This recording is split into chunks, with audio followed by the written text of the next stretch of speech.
मैं आपके साथ मुरली मनोहर, आप देख रहे हैं नेशनल कवरेज। नेशनल कवरेज में आपका स्वागत है।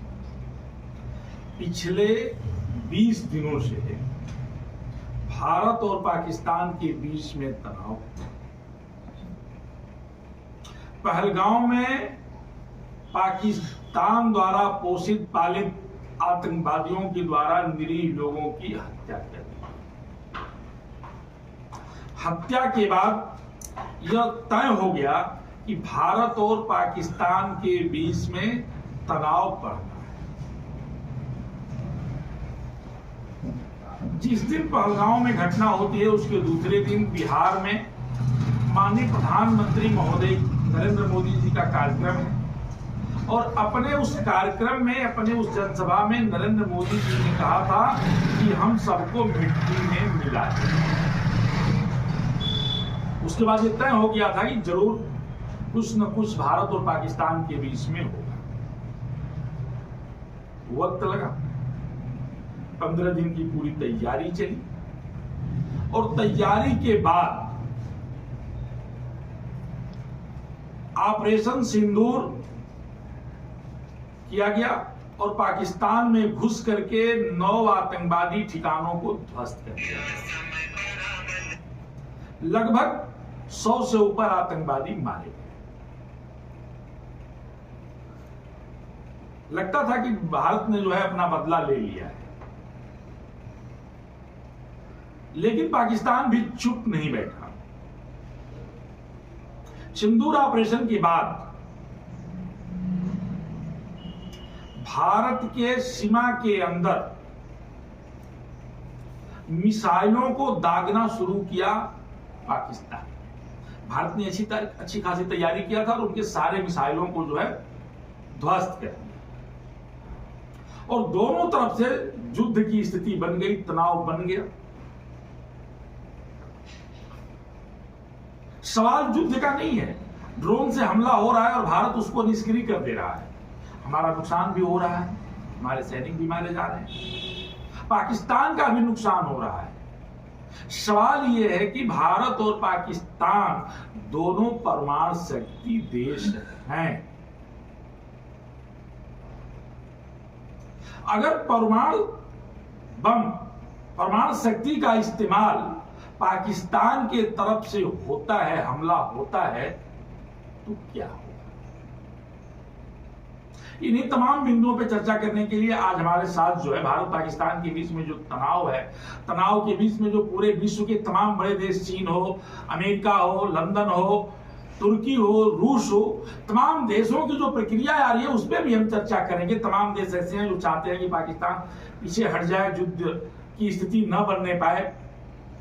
इन तमाम बिंदुओं पर चर्चा करने के लिए हमारे साथ जो है कांग्रेस की प्रवक्ता रमन पांडे जी हैं। आपका नेशनल कवरेज में बहुत बहुत स्वागत है। हमारे दूसरे जो सबसे खास मेहमान हैं, जनपद के युवा अधिवक्ता एडवोकेट पंकज चौबे जी हैं। आपका भी नेशनल कवरेज में बहुत बहुत अभिनंदन है, स्वागत है। और हमारे जो तीसरे खास मेहमान हैं मिश्रा जी, आपका भी हार्दिक अभिनंदन, स्वागत है। तो सबसे पहले हम शुरू करते हैं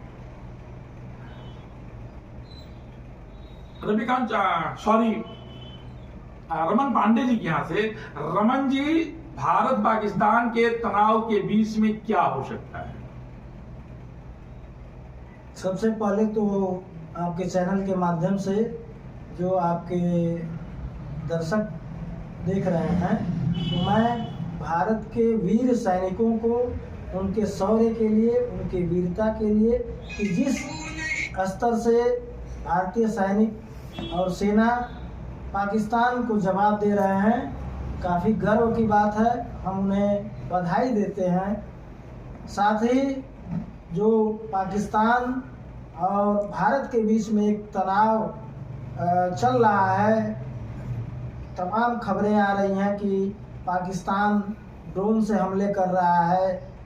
पंजाब के कुछ इलाकों में उसने मिसाइल भी दागा है और सीमा पे जो LOC है वहाँ भी सीज फायर का उल्लंघन करके पूंछ राजौरी में तमाम बहुत भयंकर हमले हुए हैं और इधर से भी भारतीय सेना उसका दोगुनी ताकत से जवाब दे रही है।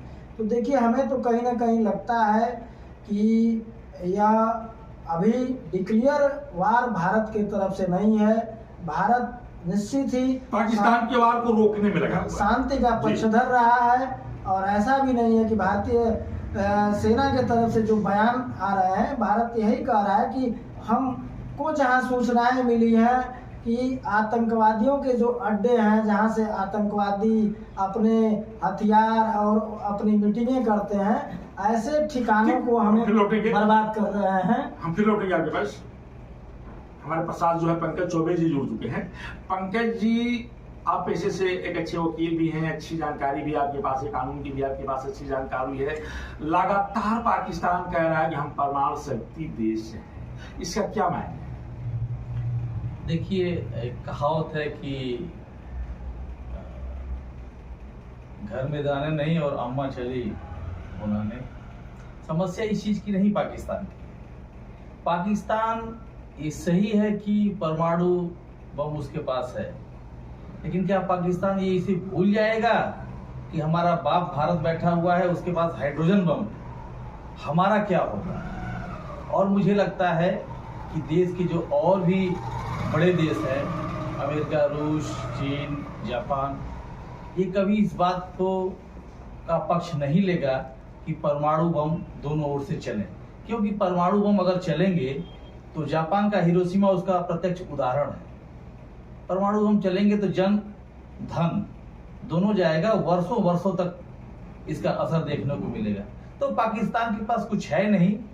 पाकिस्तान को मैं क्या बताऊं, एक ऐसा मुल्क जो अपने देश के हीरो, जो क्रिकेट चैंपियन का विजेता रहा है, जो अपने यहाँ का पूर्व प्रधानमंत्री रहा है, 72 साल उसकी अवस्था है, उसका तो ये सब नहीं हुए और उसके साथ रेप किए हैं। जी जी जी, ये कितना घृणित कार्य किए हैं। तो ऐसे देश की के बारे में क्या बात? लेकिन लड़ाई तो आपकी उसी देश से है ना। लड़ाई तो अब तो सुनिए, हम ये कह रहे हैं कि अगर भारत में आतंकवाद तो पाकिस्तान नहीं फैला रहा है। पाकिस्तान तो हमेशा इस बात को कहता रहा है कि हम आतंकवाद के खिलाफ हैं, आतंकवादियों के खिलाफ हैं। लेकिन देखिए, अभी आतंकवादी मारे गए हैं। पाकिस्तान के सैन्य अधिकारी, उच्च अधिकारी, पाकिस्तान के राजनेता का, पाकिस्तान के मिनिस्टर उसके जनाजे में शामिल हुए हैं। ये बात क्या शो करता है? क्या ये नहीं शो करता है कि आतंकवाद को बढ़ावा देने वाले ये लोग हैं? इस पूरे अंतर्राष्ट्रीय मंच पर इसका बहिष्कार कर देना चाहिए पाकिस्तान का। लेकिन अभी तो मैं मिश्रा जी के पास मैं लौट रहा हूँ। मिश्रा जी बहुत देर से इंतजार कर रहे हैं। मिश्रा जी, मैं ये जानना चाहता हूँ कि जिस तरह से भारत पाकिस्तान के तनाव के बीच में पाकिस्तान को कर्जा मिल गया, ये मिलना चाहिए था क्या? इसकी निंदा होनी चाहिए कि नहीं भारत की तरफ से? देखिए, सब मूल बात तो ये है कि हमेशा जो बिक्री करने वाले, जो हथियार बेचने वाले देश हैं, वो पाकिस्तान का या भारत का कभी ये नहीं चाहेंगे कि युद्ध न हो। सिर्फ मुंह खोल करके इस तरह से कह रहे हैं समाज में कि लड़ाई नहीं होनी चाहिए, लेकिन उनको तो हथियार बेचना है। वो तो भड़काएंगे भारत को और पाकिस्तान को अंदर अंदर। और पाकिस्तान की मदद तो विश्व बैंक कर ही रहा है, जिसमें चाइना, अमेरिका सब लोग चाहते हैं कि पाकिस्तान लड़े। और कर्जा पा गया, अब भारत बताइए 1.3 अरब डॉलर का कर्ज पाया है, उससे हथियार खरीदेगा, आतंकवादियों को फिर से पालेगा पाकिस्तान। हाँ, पाकिस्तान। और भारत तो संयम बरत रहा है, और संयम का मतलब संयम की एक सीमा होती है, संयम हम लोग पार कर चुके हैं। और देखिए, कहीं 71 की स्थिति न हो जाए, क्योंकि पाकिस्तान के 4 टुकड़े होने में टाइम नहीं लगेगा। और पाकिस्तान, और इस समय तो मैं देख रहा हूँ हमारे देश के हर व्यक्ति, चाहे किसी पार्टी, किसी दल का हो, वो सब लोग चाहते हैं कि पाकिस्तान से इस बार आर पार की लड़ाई हो जाए, और अब सब लोग चाहते हैं। रमन जी, भारत संयम बरत रहा है। नहीं, देखिए, भारत की जो सोच हमेशा रही है वह शांति का पक्षधर, और किसी को पहले वह हमला नहीं करता है। अगर पहलगाम में 26 निर्दोष जाने नहीं गई होती तो भारत किसी तरह का रिएक्शन नहीं करता। लेकिन वह घटना इतनी क्रूर थी कि निहत्थे लोगों पर, जो सैलानी गए हैं घाटियों में, कश्मीर खूबसूरत जगह है, लोग छुट्टियां मनाने गए, घूमने गए हैं, उनको जिस तरीके से मारा गया, अगर ऐसी घटना नहीं होती तो ये सब होता ही नहीं। भारत ने तो बहुत धैर्य रख रखा है। अभी भी केवल वह पाकिस्तान के सिविलियन पे अटैक नहीं हो रहा है, आर्मी पे अटैक नहीं हो रहा है, लेकिन पाकिस्तान वह ड्रोन से भारत के जो सैन्य ठिकाने हैं, जो रिहायशी इलाके हैं, बॉर्डर पे जो गांव हैं, वो आम नागरिकों को निशाना बना रहा है। और भारत तो केवल जहां यानी भारत का संयम अब टूट जाना चाहिए। नहीं, संयम का यह मतलब नहीं होता है कि हम आपसे डर रहे हैं। हम अगर संयमित हैं और धैर्य रखे हैं तो आप अगर हमारे निर्दोष नागरिकों को मारेंगे तो हमें तो कुछ उसका जवाब देना पड़ेगा। और निश्चित ही मैं आज सारे पक्ष विपक्ष के लोग और सेना पूरी तरीके से पूरा देश एकजुट है। सारे स्वर में सभी लोग यह चाह रहे हैं कि इस बार पाकिस्तान को कड़ा संदेश दिया जाए और इस बार कुछ निर्णय हो जाए, क्योंकि यह लोग मानने वाले लोग नहीं हैं। पंकज जी, जिस समय पहलगांव में आतंकवादी हमला हो रहा था उस समय सबसे पहले उनका धर्म पूछा गया, फिर जो है उनको मारा गया और महिलाओं से कहा गया कि जाकर के प्रधानमंत्री से मोदी से बता देना। हमें लगता है कि भारत में वर्तमान में दो लोगों को चैलेंज करना किसी के लिए भी बहुत भारी पड़ सकता है। एक माननीय नरेंद्र मोदी जी को और दूसरा परम पूज्य योगी आदित्यनाथ जी महाराज। इन दोनों लोगों को जितने लोगों ने चैलेंज किया निश्चित तौर पे मिट्टी में मिला दिया। आदित्यनाथ जी ने भी कहा कि हम मिट्टी में मिला देंगे, तो आपने देखा होगा तमाम अपराधियों को उत्तर प्रदेश में मिट्टी में मिला दिया। और नरेंद्र मोदी ने भी कहा कि हम मिट्टी में मिला देंगे। आपको क्या लगता है कि मिट्टी में मिला देंगे? देखिए, बात नरेंद्र मोदी जी की है, वो हमारे शक्तिशाली भारत के प्रधानमंत्री, हमारे आधुनिक भारत के प्रधानमंत्री हैं। दूसरा टर्म उनका चल रहा है। एक चीज मैं आपसे बताऊंगा, ये बड़े दृढ़ इच्छा शक्ति वाले ही ऐसा कार्य कर सकते हैं और मोदी जी दृढ़ इच्छा शक्ति वाले हैं। और योगी जी की बात जो आप कर रहे हैं, तो इस अंतर्राष्ट्रीय जो मामले ये चल रहे हैं, हमारे योगी जी तो प्रदेश के मुख्यमंत्री हैं, उनका कोई रोल नहीं। मैंने ये कहा कि भारत में दो लोगों को अगर जिद धराया गया, चैलेंज किया गया, तो बड़ा परिणाम खामियाजा बड़ा तो बुरा। अब तो ये जिद दिलाने वालों को सोचना चाहिए ना, उनको इस बात से बचना चाहिए ना। जब एक बार हो गया, दो बार हो गया, तो इस बात को बचना चाहिए ना कि क्यों जबरदस्ती शेर के मुंह में उंगली कर रहे हैं। वो तो काटेगा ही, खाएगा ही आपको। अब पाकिस्तान ने जो कायराना हरकत करी है, ये कहीं भी सभ्य समाज में कहीं भी इसकी जगह नहीं है। लेकिन वो क्रूर हैं लोग, वो हमेशा ये काम करते चले आए हैं। भारत स्वयं बरतता है, भारत बड़ा है, अपना बड़कपन दिखाता है। वो छोटे लोग हैं, संकुचित मानसिकता है। आज भारत का इंसान, आज भारत का हिंदू मुसलमान या भारत में जो भी जातियां हैं, आज पढ़ लिख के अपने गौरव, अपने भारत के गौरव को बढ़ा रहे हैं, भारत का सर ऊंचा कर रहे हैं। वहां क्या, वहां भी गौरव बढ़ रहा है, वहां तो आतंकवाद। ठीक है, फिर हमारे पास ये शहीद, वो शहीद, वो शहीद। मिश्रा जी, जिस तरह से पाकिस्तान को धन दिया गया है, भारत की विदेश नीति कहीं इसमें फेल नहीं हुई है? सच तो यह है कि विदेश नीति हमारी बड़ी अच्छी है। एस जयशंकर प्रसाद जी बहुत अच्छा काम कर रहे हैं। पूरी दुनिया को, समझ लीजिए कि पूरी दुनिया को एकदम एक तरह से विश्वास में लेकर चल रहे हैं। रह गई बात विश्व बैंक की, उसमें जो लोग हमारे विरोधी हैं अंदर से, उन लोगों की वजह से वो लोन मिला है। और उस कर्ज से वो फिर जो है कि खाएंगे सब वहां के नेते, वहां की सेना खाएगी। नहीं, आपको लगता है क्या कि जो पैसा विश्व बैंक से पाकिस्तान को मिला है, वहां के डेवलपमेंट, वहां के विकास और वहां की भुखमरी को खत्म करने में लगाया जाएगा? नहीं, आतंकवाद में लगाया जाएगा। वो आतंकवाद में लगेगा और फिर ये सब गधा बेच करके उनको खाना खिलाएंगे अपनी जनता को। ये थोड़ी है कि नहीं, ये जो है कि इस पैसे से वो अच्छा काम करेंगे, उनका कोई डेवलपमेंट होगा, कोई विकास होगा, फैक्ट्रियां खुलेंगी, ये सब नहीं होगा। वो तो सिर्फ अपना ये पैसा जो आया है इसको आतंकवादियों को देंगे और भारत को परेशान करने की नीयत से खर्च करेंगे। तो आखिर विश्व बैंक का पैसा, रमन जी, विश्व बैंक का पैसा जो पाकिस्तान को दिया गया है, निश्चित तौर पे पूरा विश्व जो है आज आतंकवाद के चपेट में और आतंकवाद से पीड़ित है। ऐसे में विश्व बैंक को इस पे सोचना चाहिए कि नहीं सोचना चाहिए?